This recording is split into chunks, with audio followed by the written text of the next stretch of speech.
Quando nós não conhecemos as Escrituras, nós estamos sendo ignorantes. E quando nós ignoramos o conhecimento das Escrituras Sagradas, nós perecemos. Porque só há um caminho, um único caminho, um único destino para nos conduzir até a Deus. Só há um, meu amigo. Suas obras de caridade não vai te salvar do fogo, não. Suas obras de caridade diante de Deus não compra Ele, não. Não compra a salvação, não. Você olhar para si e dizer, não mato, não roubo, nunca não sou viciado. Isso não faz com que você tenha acesso ao reino de Deus, não.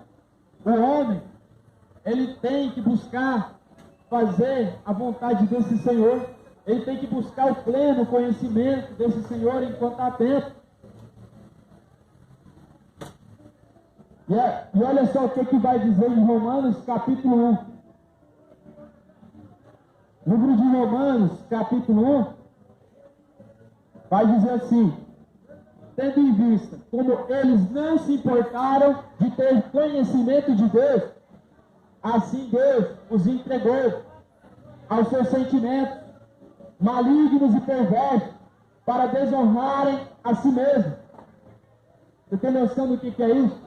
Como o homem rejeitou o conhecimento de Deus, como o homem não se importou conhecer a Deus, assim foi abandonado e entregue aos seus próprios caminhos para fazer aquilo que querem. Sabe qual que é o nome que se dá a isso? Livre-arbítrio. Livre-arbítrio é dado para uma pessoa que ela rejeita o conhecimento de Deus, que ela rejeita a vontade de Deus. Para esses são dados o livre-arbítrio. A pessoa, quando ela escolheu o seu livre-arbítrio, ela praticamente escolheu já ser destinada ao inferno. Porque para poder ser levado ao céu e ser salvo, existe um caminho, a qual eu acabei de dizer em João 14, versículo 6, é Jesus o próprio caminho. Quando o homem aceita Jesus como seu caminho de salvação, ele entende dentro de si que já não é ele mais quem vive, mas Cristo quem vive nele. E se Cristo vive em você, claramente que você não vai fazer mais as mesmas coisas, porque você não vai conseguir simplesmente. Você não vai conseguir mais sentar na mesa de um bar, se Cristo vive dentro de você, claramente que você não vai conseguir mais pôr um cigarro na boca, você não vai conseguir pôr uma cerveja na boca mais, nem uma maconha, nada que desagrada a Deus, porque quando Cristo habita dentro de você, Ele transforma a sua vida. Sabia que é blasfêmia? Chega a ser uma blasfêmia, enquanto você está sentado na mesa de um bar e diz, Deus está comigo? Sabia que se torna uma blasfêmia? Você está com o baseado na mão e está dizendo, Deus está comigo, Deus está aqui. Mas como assim? Como assim? Aqueles que estão em Cristo Jesus são novas criaturas. Quando Cristo passa a habitar dentro do homem, Ele faz a sua vida ser transformada e mudada. Então presta atenção, toma cuidado. Qual será que é esse Jesus que está dentro do seu coração? Qual será esse Deus, esse Senhor que está dentro do seu coração, que aceita você viver no pecado, que aceita você viver na idolatria? O mundo está afundado na idolatria. Quando eu falo idolatria, não é somente as pessoas que estão venerando a Maria, Aparecida, João, não são somente esses. Idolatria é um sentimento de admirar excessivamente algo ou alguém. O futebol, por exemplo, traz esse sentimento de idolatria. O futebol traz esse sentimento de idolatria. Qual que é a música do Corinthians? A quem que eles estão exaltando? Todo poderoso quem? Quando você senta, por exemplo, numa cadeira, numa arquibancada, onde que seja, para acompanhar um jogo de futebol, quem que está sendo o alvo? Quem que está sendo a estrela? Para onde está sendo destinada a glória? Não é para Deus, é para o homem, é para uma mera e falha criatura. Agora, será que você, assim como você, grita, perde a sua voz, se faz de doido no dia do jogo de futebol, será que dessa forma você exalta a Deus também? Porque dentro de você está o fôlego de vida? Será que da mesma forma que você exalta o Corinthians, o Flamengo, o Goiás, o São Paulo, qualquer time, você exalta a Deus também porque mais uma vez foi te dado fôlego de vida? Será? Você olha para esses céus e diz: todo poderoso e glorioso Deus, porque me poupou dos meus pecados e me deu mais uma oportunidade. Paulo ele já tinha dito em Romanos capítulo 1, honraram, serviram mais a criatura do que o Criador. Trocaram e converteram a verdade em mentira, fazendo com que a glória de Deus seja semelhante à imagem de homens corruptíveis, de animais, quadrúpedes e répteis.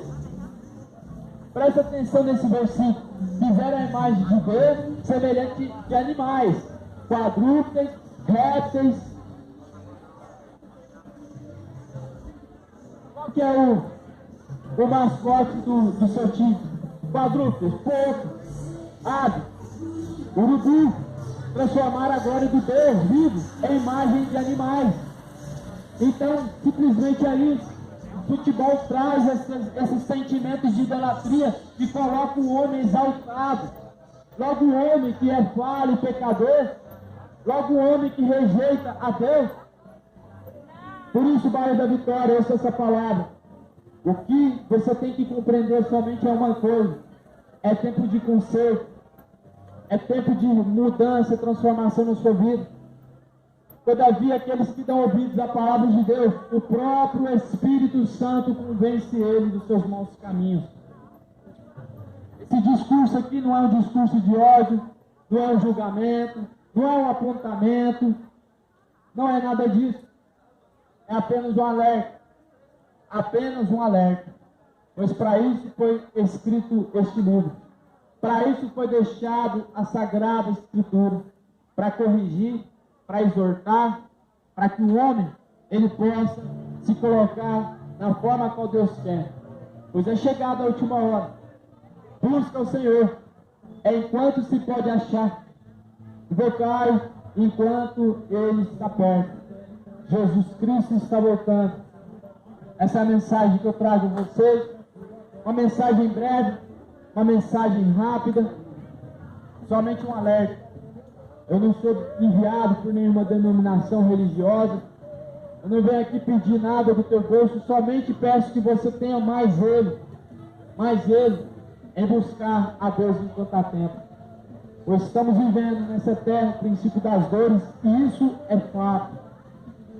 Eu quero te encorajar você a chegar na tua casa, leia Mateus capítulo 24.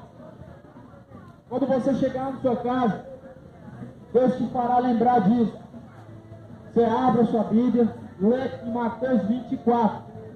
Mateus 24, e você vai então examinar que momento que estamos vivendo e como que está a tua vida diante de Deus. Jesus ele diz: errais não conhecendo as Escrituras e nem tampouco o poder de Deus. Então, nós temos que ter um compromisso em buscar o conhecimento de Deus.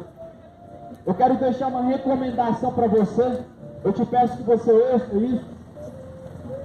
Uma recomendação para que você possa chegar ao conhecimento da palavra de Deus.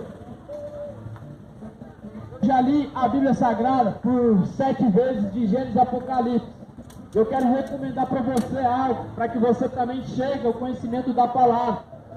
Se você ler todos os dias 5 capítulos da Bíblia, seguindo em sequências, começando de Gênesis, você vai ler 2 vezes no ano a Bíblia, de Gênesis a Apocalipse.